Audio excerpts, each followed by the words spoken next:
Haleluya, Shalom, selamat pagi umat Tuhan dimanapun Bapak Ibu Saudara berada. Pagi hari ini dengan sukacita saya menyapa setiap kita umat Tuhan dengan kesetiaan yang mencari Tuhan, beribadah kepada Tuhan dan merenungkan firman-Nya. Shalom buat kita semua.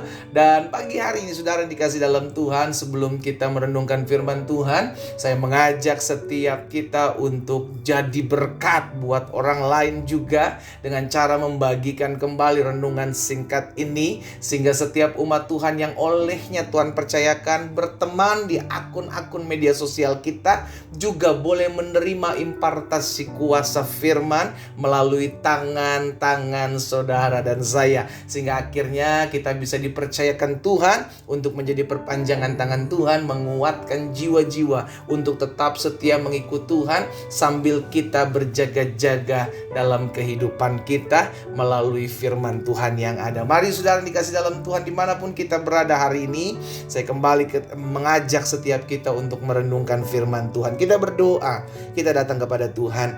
Bapa, terima kasih buat hari yang baru. Kami mengucap syukur buat kasih setia Tuhan, buat anugerah Tuhan dalam kehidupan kami. Sungguh pemeliharaan Tuhan sempurna atas kami. Tak henti-hentinya kasih setiamu, kebaikanmu itu ada dalam kehidupan kami. Itu sebabnya kami rindu memulai hari ini bersama dengan firman-Mu, karena kami percaya langit dan bumi akan berlalu, tetapi firman-Mu tinggal tetap. Sampaikan sesuatu ya Roh Kudus, urapi kami dengan roh hikmat dan wahyu, sehingga kami mengerti akan kebenaran, dan kebenaran itulah yang memerdekakan hidup kami. Di dalam nama Tuhan Yesus Kristus kami berdoa. Haleluya. Amin, amin. Puji Tuhan.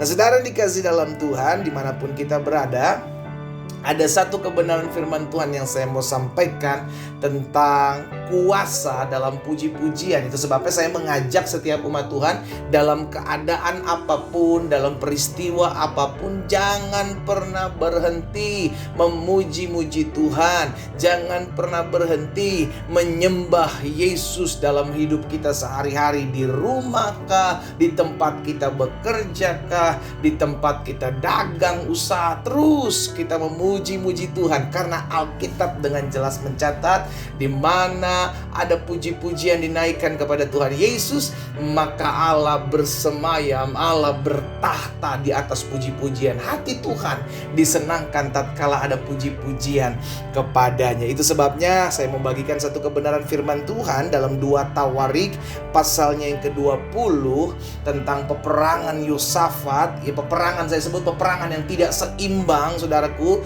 antara Yosafat dengan bangsa-bangsa yang tidak mengenal Allah. Mereka bersatu menyerang orang-orang Yehuda dalam kepemimpinan Yosafat. Dalam 2 Tawarik pasal 20 ayat 21 dan 22 terlebih dahulu. Nanti kita akan baca ayat yang ke-25. Tapi terlebih dahulu kita lihat 21 dan 22 dari 2 Tawarik pasal 20. Setelah ia berunding dengan rakyat, si Yosafat ini, maka Yosafat mengangkat orang-orang yang akan menyanyi-nyanyian untuk Tuhan dan memuji Tuhan dalam pakaian kudus yang semarak pada waktu mereka keluar di muka orang-orang bersenjata. Lihat saudara, yang maju bukan lagi orang-orang bersenjata. Kita betul mencatat orang-orang bersenjata di depan, tetapi di depan orang-orang bersenjata berjalan pasukan puji-pujian. Mereka mau ngapain? Mereka bukan sedang mengadakan pesta ya sehingga puji-pujian harus ada di depan mereka. No, mereka sedang akan berperang saudaraku. Mereka mempersiapkan peperangan, bukan peperangan yang biasa-biasa, peperangan yang luar biasa, yang sering disebut dengan peperangan yang tidak seimbang.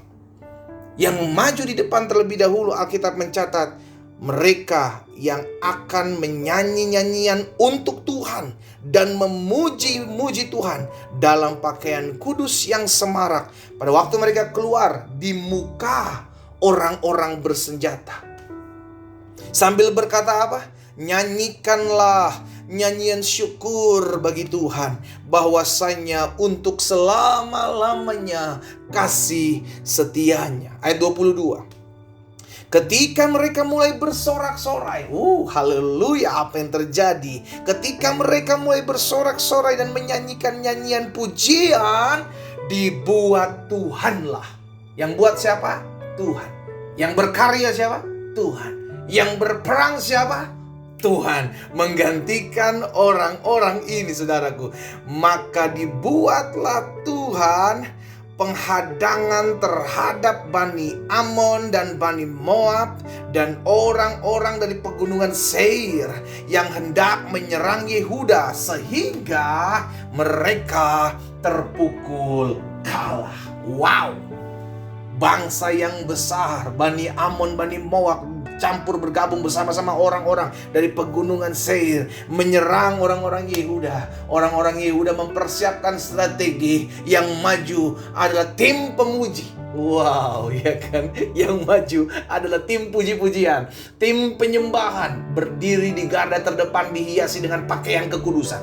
Lihat saudara, kekudusan disertai puji-pujian penyembahan kepada Tuhan ini menjadi senjata yang dahsyat untuk menghancurkan kekuatan lawan. Itu sebabnya saya mengajak setiap umat Tuhan, apapun keadaan kita, yang pertama terus memuji Tuhan, yang kedua tetap tinggal dalam kekudusan. Kenapa? Karena tanpa kekudusan tidak seorang pun dapat melihat Allah. Engkau mau melihat pertolongan Tuhan, engkau mau melihat pembelaan Tuhan, tinggallah dalam kekudusan. Jelas. Ini yang sudah Alkitab katakan, tanpa kekudusan tidak ada orang pun yang bisa melihat Allah. Itu sebabnya Tuhan bilang sama Yosua, kuduskan dirimu, kuduskan pasukan yang bersama-sama denganmu, sebab engkau besok akan melihat perbuatan-perbuatan Allah yang gagah perkasa. Saudara, apapun yang kau hadapi hari-hari ini, pergumulan apapun yang kau jalani hari-hari ini, dua hal ini lakukan, kau akan lihat perkara-perkara dahsyat yang Tuhan buat dalam hidupmu. Kuduskan dirimu, berjalan dalam kekudusan, dan tetaplah terus memuji-muji Tuhan, menyembah Tuhan dalam kehidupanmu.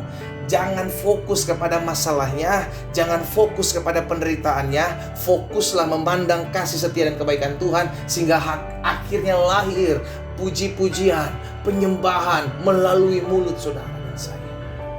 Karena itu yang menjadi dasar kemenangan iman Kristen. Itu yang menjadi dasar kekuatan kita untuk kita maju menghadapi apapun yang kita hadapi. Kita akan menang. Alkitab katakan sehingga mereka terpukul kalah. Siapa yang berperang? Tuhanlah yang menjadi penghadang terhadap Bani Amon dan Bani Moab. Tuhan sendiri yang turun tangan. Tuhan sendiri yang berperkara. Kita langsung lihat di ayat yang ke-25.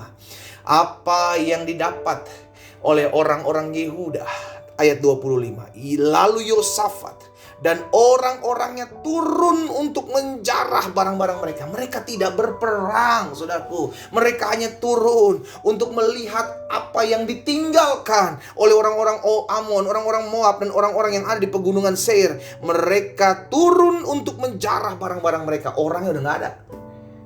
Mereka menemukan banyak ternak, harta milik, pakaian, barang-barang berharga yang mereka rampas itu lebih banyak daripada yang dapat dibawa. Bayangkan saudara, berapa hari? Alkitab katakan selanjutnya, 3 hari lamanya mereka menjarah barang-barang itu karena begitu banyaknya.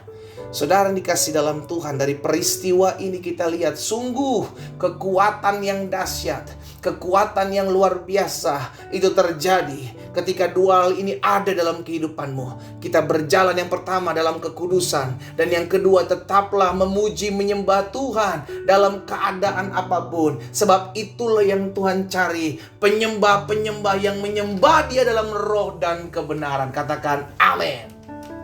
Amin saudara. Sehingga akhirnya kita mengerti bahwa apapun yang kita hadapi hari-hari ini bukan menjadi alasan untuk kita bersungut-sungut, bukan menjadi alasan untuk kita mengeluh, bukan jadi alasan untuk kita komplain.